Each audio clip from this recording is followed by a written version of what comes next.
Alright folks, so welcome to the reproductive system 28-1, which basically is just the anatomy you learned in lab already, but we'll quickly go through 28-1. Alright, so, oh by the way, 28-1 is the anatomy of the male reproductive system. The female reproductive system is further on in the chapter. Alright, so this is the male reproductive system. Let's start with the gonads.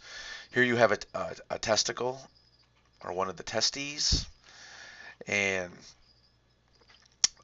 this is filled with seminiferous tubules, which we'll look at shortly.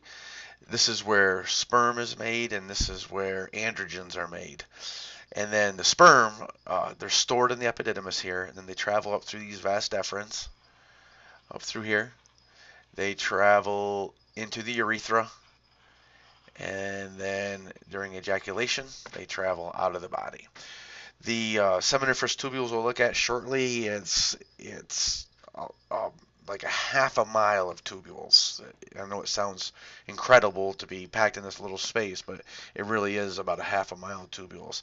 The epididymis itself is about 21, 22 feet of tubules, of one tubule actually, super not coiled, and that's why it can fit in such a small space. The vas deferens here, they're only about 18 inches, so the vas deferens is about 18 inches coming up and around, joining the urethra. And then the urethra, starting right here and going to right here is, I don't know, 7 to 8 inches. That's the entire urethra. And that's the typical anatomy. We do have to look at the ultrastructure of the seminiferous tubules to show you how spermatogenesis occurs. You learned in lab that the urethra is divided into the prostatic urethra from here to here, the membranous urethra from here to here, and the spongy urethra the rest of the way out. So you learned that. You learned about these erectile tissue, this corpus spongiosum right here, and the corpora cavernosa, one on each side, left and right, right here. You learned about that. You learned about some of these seminal glands, like this bulbourethral gland right here, and this seminal vesicle right here, and the prostate, of course.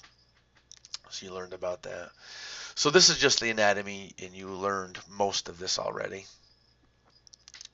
This is showing you the seminal vesicles in more detail, because up here they were cut off a little bit. You can see the seminal vesicles there.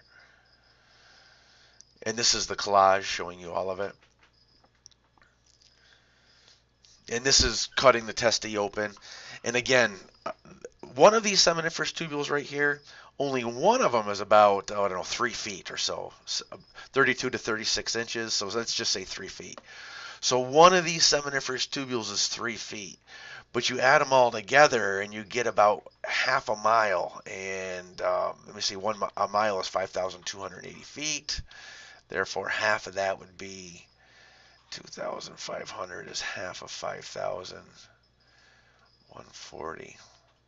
2,640 feet.